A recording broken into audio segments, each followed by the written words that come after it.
Good afternoon, guys. It is February 3rd, 2020. I wanted to do this video. I want to kind of talk about something that I have learned since I first began taking care of my own finances. And first of all, I'm gonna just let you know that I'm not trying to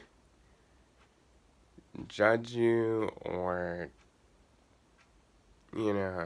anything like that. I'm not trying to be negative at all, but I'm just trying to give a little bit of advice that I've learned early on.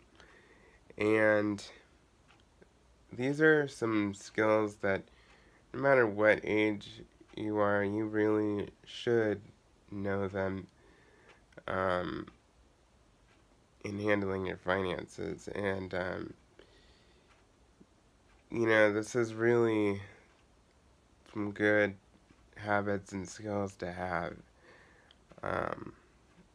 if you want to be productive and successful in the long run. So, anyway, you'll have to excuse me. My nose is bothering me right now, but, okay.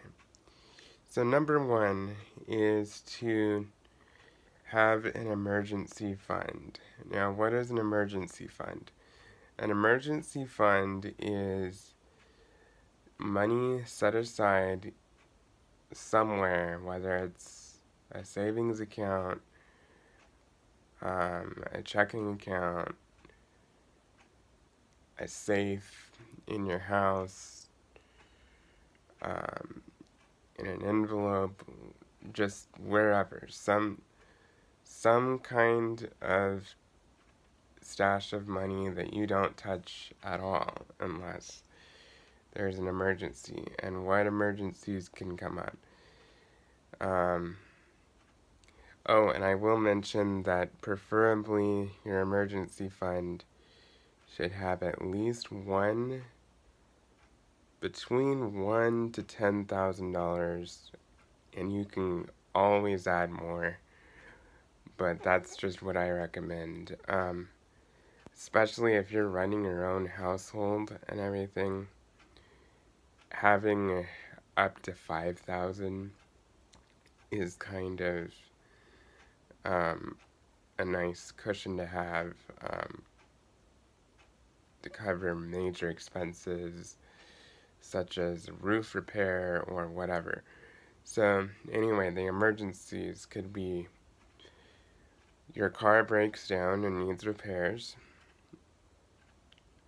or, enough to cover the cost of a replacement car, a good used replacement car that you pay cash for, not car payments. Because car payments are really not a great idea. I will say, a little bit off topic, and then I'll get back on track. I will say that anything that depreciates in value, in my own personal opinion, you should never finance. That's just what I believe. So, because you're not gaining anything, and you're gonna pay a lot more in interest and fees and taxes and everything like that, if you finance. It's just not gonna be really the best choice in the long run. So, pay cash for things that depreciate in value. Now, a house, I totally understand, you can pay cash for a house, but, you know, it's just not always something that everybody could do. I would personally like to pay cash for a house and be done and not have to deal with a mortgage. But the biggest thing is you do want to have quite a large down payment. And for me, substantially large down payment. And get that paid off as fast as I can. So I don't rack up interest and stuff like that. Now,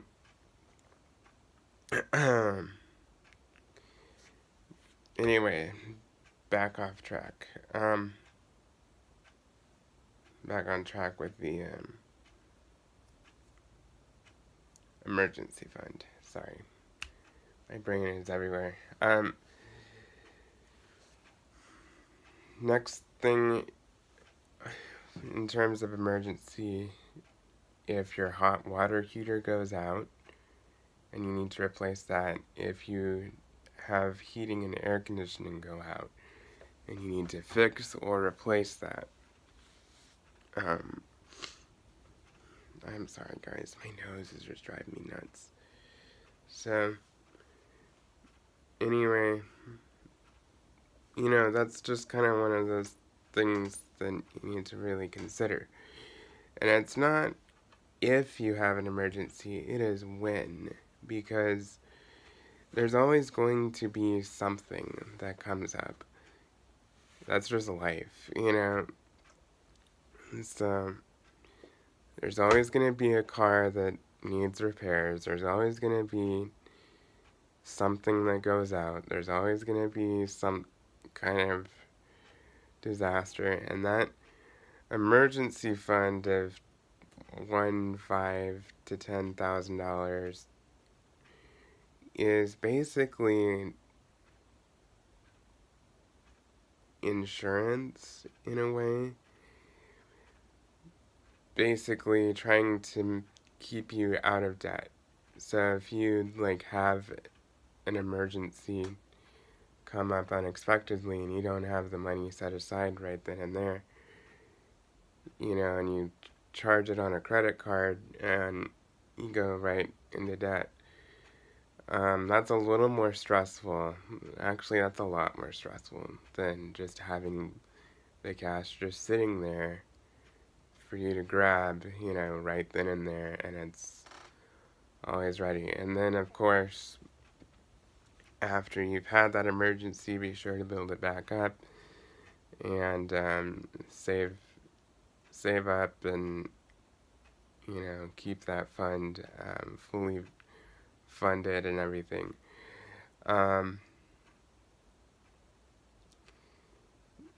And I personally do not like the idea of debt of any kind.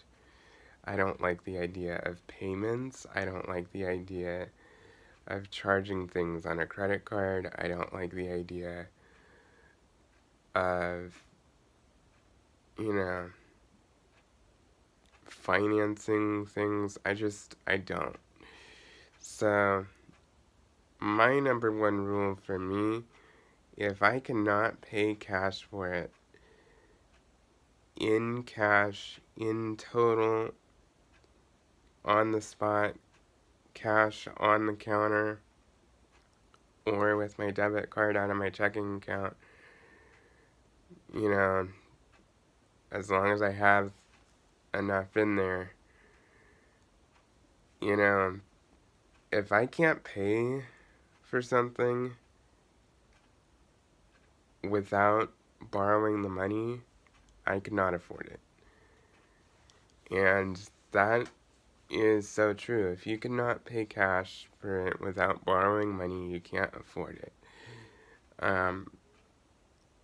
With 90 to 98% of your purchases throughout your life.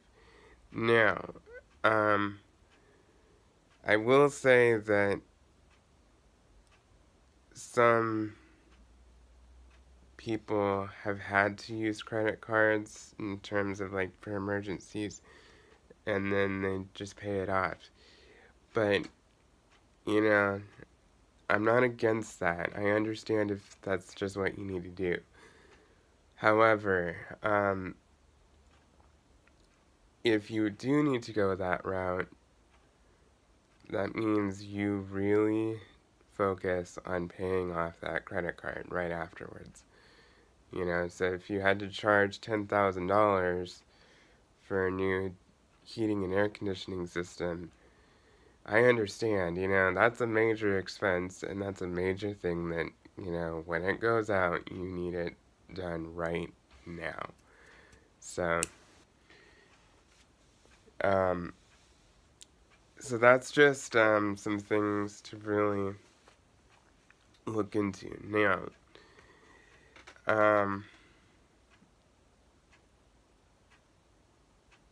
biggest thing is always put a little bit away in savings out of every paycheck. Always be generous and give to back to the Lord, whether it's through your church, your community, someone in need, whatever. Always be generous and give at least 10% of whatever it is you get. And whatever you decide to give is between you and God. I mean, it's not anybody else's business or anything like that. So,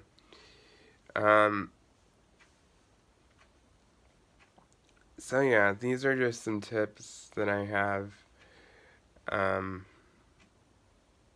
really just to try and avoid debt, and I absolutely refuse to go into debt unless I absolutely have to, which most of the time people don't have to. It's because I really don't want to be offensive or negative, but I am gonna say what this is, and this is the truth. Most of the time people go into debt because they don't have control over, you know, how much they spend. They just buy stuff left and right. And they don't set a budget, they don't set limits, they don't calculate costs, they don't, you know, and then they get themselves into this deep hole of debt. And I've seen people with 50, 60, 70, 80, 90, $100,000 in credit card debt. Same thing with, you know, other things like that. So, just really try and be careful. And that's the one thing, like, you're not always going to get everything you want, and you're not always going to, you know,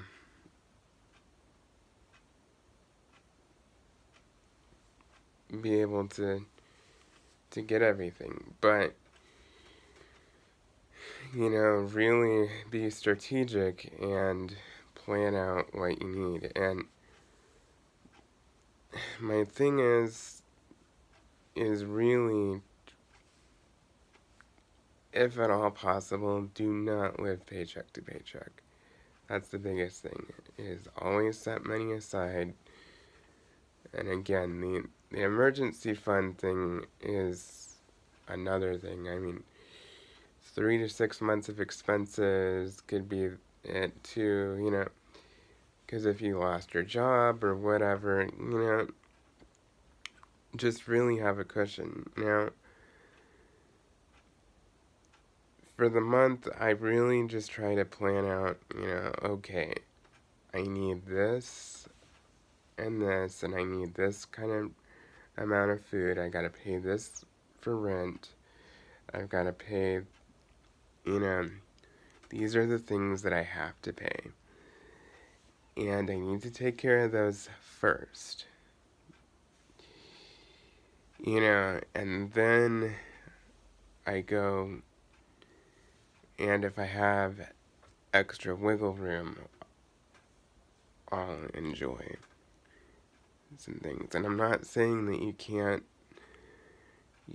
buy things that you want or that you enjoy. And I mean, I do it all the time. But I'm just saying you need to have control and you need to be consistent about putting needs in front of wants. And if your budget allows, then you can have the wants. So that's just a good way to think about it. Like, we all need food. Food and rent or mortgage is definitely going to be number one in terms of budgeting.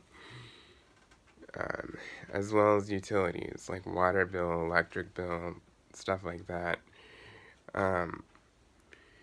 So, fortunately, all of that is included in my rent, but once again, depending upon your situation, it is just smart to really think about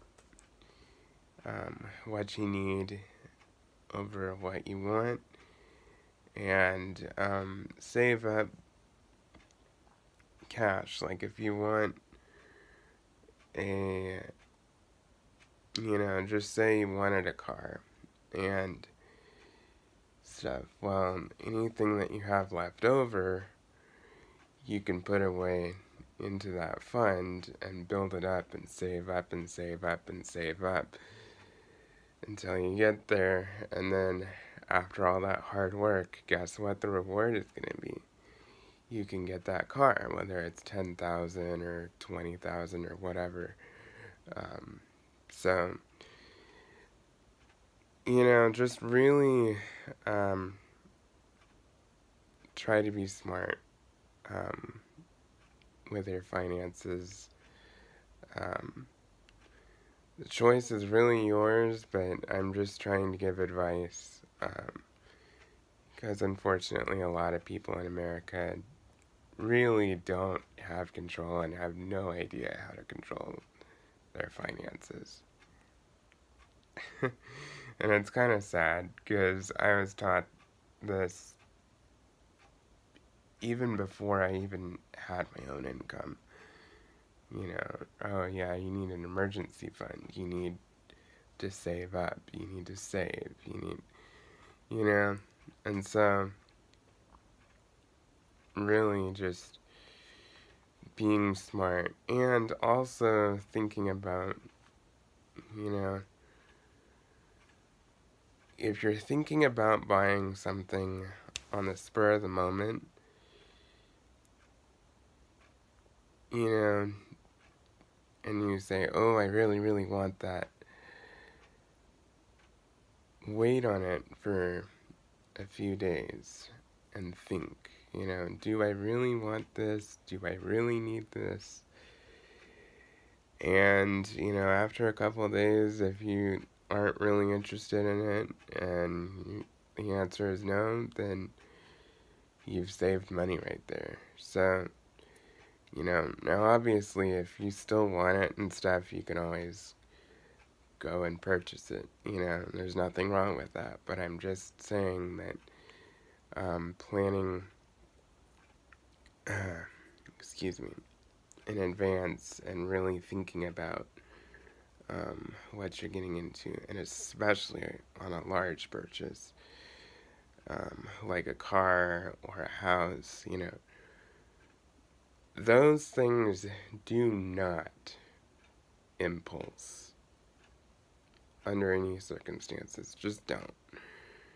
Because it's really going to come back to bite you. You really need to be smart. You need to really be careful about what you buy. So, anyway, those are just some tips for anybody who may benefit from them.